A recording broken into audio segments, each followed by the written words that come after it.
that in a lot of your work you value individual space. I don't know, but that's what I thought. Because about desire, it's important, individual space. But you also, when you work with couples, I know some couple therapists never want to see people alone. You say, it's okay, I do that. I can speak to one partner and I can speak to the other partner apart. And I also can imagine that they have their own secrets and I want to listen to them. And it's not always necessary that they have to share those secrets with the other one. So I thought you value individual space in your work. Is this true? So there are 4 questions yes, in what you're asking. So the first one is fire needs air. It's a sentence that came out of an understanding that sometimes it isn't the lack of closeness that stifles desire, but too much closeness. And that some couples don't have enough air to be able to have an élan, that the erotic space lies between me and the other, but that there needs to be an I and thou. That when people talk about when they find themselves most drawn to their partner, it is rarely when we look into each other's eyes 5 centimeters from each other. That may be so for the first few months. But actually it's really when they are seen for who they are and when they see the other. And if you bring your finger too close to your nose, you cannot see it anymore. You need a certain distance to be able to see and to have a perspective. So I am not just for space. I am for space in a conversation that doesn't give enough space. Or I am for space in a conversation that doesn't always understand that what nurtures love is sometimes the very thing that stifles desire. That if love is nurtured by mutuality and reciprocity and a sense of protection and worry and caregiving for the other, desire is inhabited by all kinds of feelings that butt heads with love. That is another side of us that brings in feelings that we sometimes don't want to experience in the context of love. And that these two actually never had to live with each other side by side with one person for that many years. So it's much more of a dialectic thing than that or that.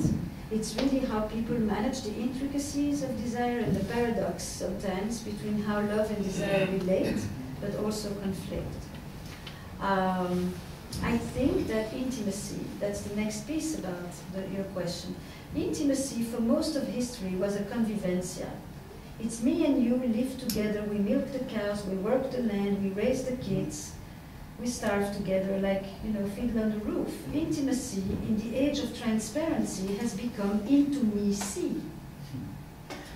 And with that, the notion that greater revelation makes for greater closeness. Now, in my experience, people reveal a lot of things that probably should never be said. But in the age of individual rights, I'm entitled to tell you how I feel, and you should be able to accept it. And not only accept it, but you should even be able to make me feel better about how badly I feel about you. Sometimes it becomes a little complex in that sense. This is the age of individual rights, so I have a right. I have a right to tell you, and I have a right not to tell you. It's always about rights in that way. And I think that maybe the other piece about why I emphasize space, or the importance of space, or freedom, is not so much about I do think that some of us come out of our childhood needing more freedom and needing more space and seeking more autonomy. And some of us come out of our histories seeking more protection, seeking more connection. But we all have both needs. And what has happened, particularly in the field of couples therapy, combined with the neuromania that Sami talks about, is that we have decided that we have one fundamental human need and that we are wired for connection. And I don't know that that's so true. If we're so wired for connection, why do so many people kill? And it can't be just because they've been hurt. We do have a need, we have a sense of aggression, we have a sense of conquering, of territoriality and all of that. And we all have two sets of fundamental human needs. The way that I love the way Stephen Mitchell puts it. We all have a need for security and stability and safety, but we have an equally strong need for adventure and novelty and mystery. And the only difference is that we've never asked the same person to give us both. And today I want you to be my stability and my anchor and my familiarity, and I want you to be my mystery and my transcendence and my awe. And I just think that that is a very unique moment in time of a model of modern love. Yeah. So it's a challenge also, especially in this era, in this time. It's an absolute challenge. I think never has one relationship been invested with such an endless toll of expectations, endless list of expectations, and I really think it's a tall order for a party of two. It's impossible because on one hand we are seeing the Hollywood movies about an idealistic view about love, and on the other hand, you also spoke about individual rights. We say freedom is like detachment, is to go your own way, to find your own. So we have this idealistic concept of love, and we have this urge to develop yourself and find yourself and go beyond limits. Is it possible? I think that we still all have a deep sense for commitment, and we all have a deep sense for personal fulfillment. And the difference today is not that we have more desires than before. The difference today is that we live in a consumer society that tells you that you should have your desires met. And that happiness has become a mandate and not something in the afterlife. So I think that, look, the difference is that we live twice as long. So my view often on this issue is most people are going to have 2 or 3 relationships in their lifetime in the West at this point. And some of us are going to do it with the same person. So by definition, we can't have one model. And it's very interesting that we've accepted multiplicity of models when it comes to family life. Blended families, accordion families, long-distance families, surrogacy families, gay families, you name it. But when it comes to coupledom, we are deeply embarked in this romantic ideal of one model for everything. And if you don't succeed in the model, it's because you have problems, not because the model may be unrealistic or not fitting.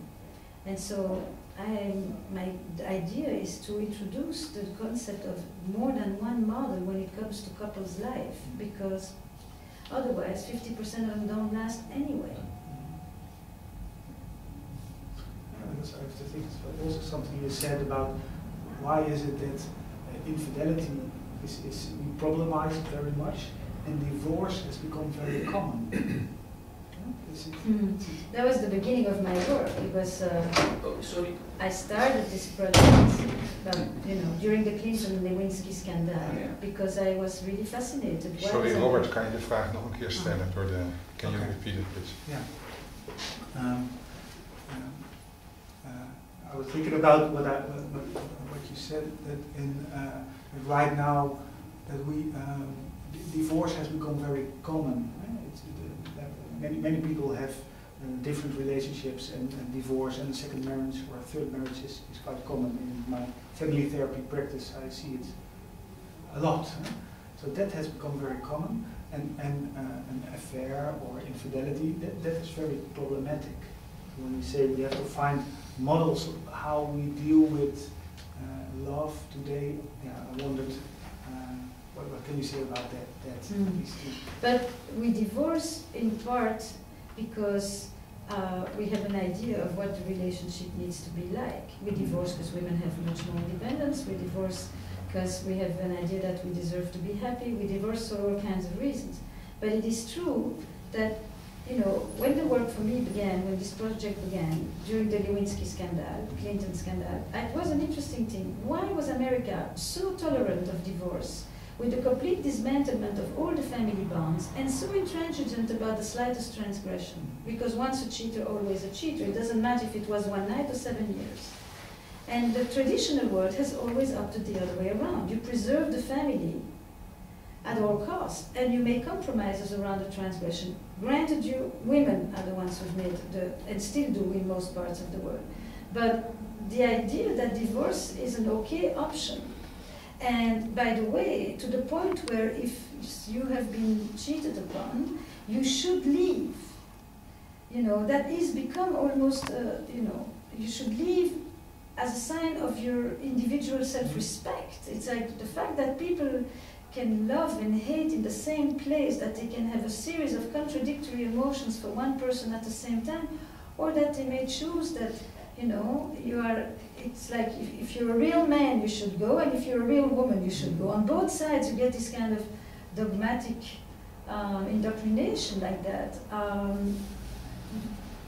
Generally, wherever I see something that becomes too dogmatic, I think I become I challenge the ideas. It's just something about it that, is that really so? Is it really so?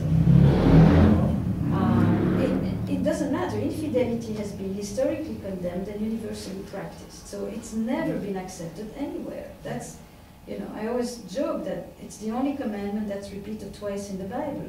Once for doing it and once just for thinking about it. So it must be core to who we are, to seek new, to want to create, to want to explore, and all of that. Mind you, monogamy has been the dominant model that fits the institution of marriage until now. But it is going to be the next frontier.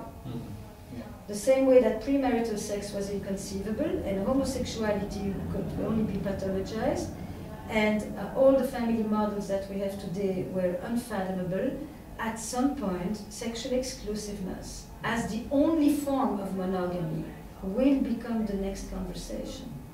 But that's not the same as a conversation about infidelity. It's two separate conversations, and they often get confused. Okay. It is our birthday, from this organization. Do you have a wish for our organization or for a family or couple therapists? Grounded on your ideas. Look, I think for very long, couples therapy was the stepchild of family therapy. I was really raised with systemic family therapy. From Chloe Danas to Simon Luchin to Peggy Pab. I just lived with these people. My office was with Luchin, so it's like seeped in. And there wasn't really a thinking about couples therapy. I think there's been tremendous advances about couples therapy. But I do think that couples therapy has been hijacked by the neuromania, I have to say.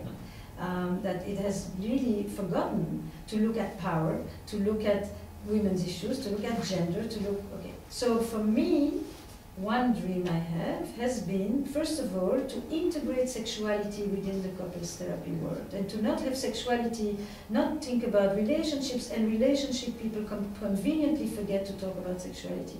Wherever sexuality gets integrated, there will be lesser abuse, lesser violence, more respect, and more harmony. So if I can do that, I think I will have introduced one slight contribution in the field of couples therapy. If I can introduce the notion of a fluidity around sexuality and a multiplicity of expressions around sexuality, and not the moralistic, we decide what is too much and too little sex, because we are completely now into the women want too little and the men are doing too much.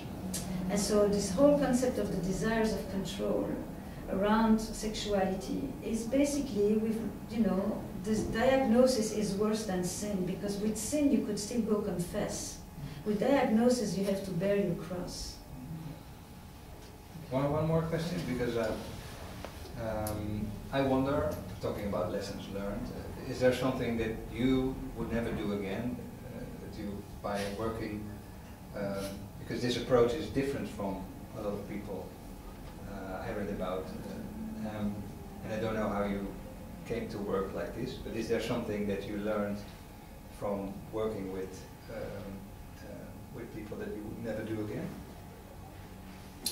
I can't think like this. I think that every time I learn something new, I wonder, how did I work before I knew this? Yeah. Like, how could I work for years without knowing anything about sexuality? Yeah. I've been steeped in this for 10 years and I still only know a fraction of that field. and I swim in it. So for me, when I learn something new, it's not I wouldn't do it again. I think I could today think about something I'm sure about nothing, and in 2 years I could be doing something very different. So I really think I'm right. I only think I didn't make it up. I've seen it. But one thing I will never confuse again is that how we love and how we desire isn't one and the same. And that romantic spiel I was fed as a little girl, no less. And I am very happy to be out of that state of innocence. Very good, yeah.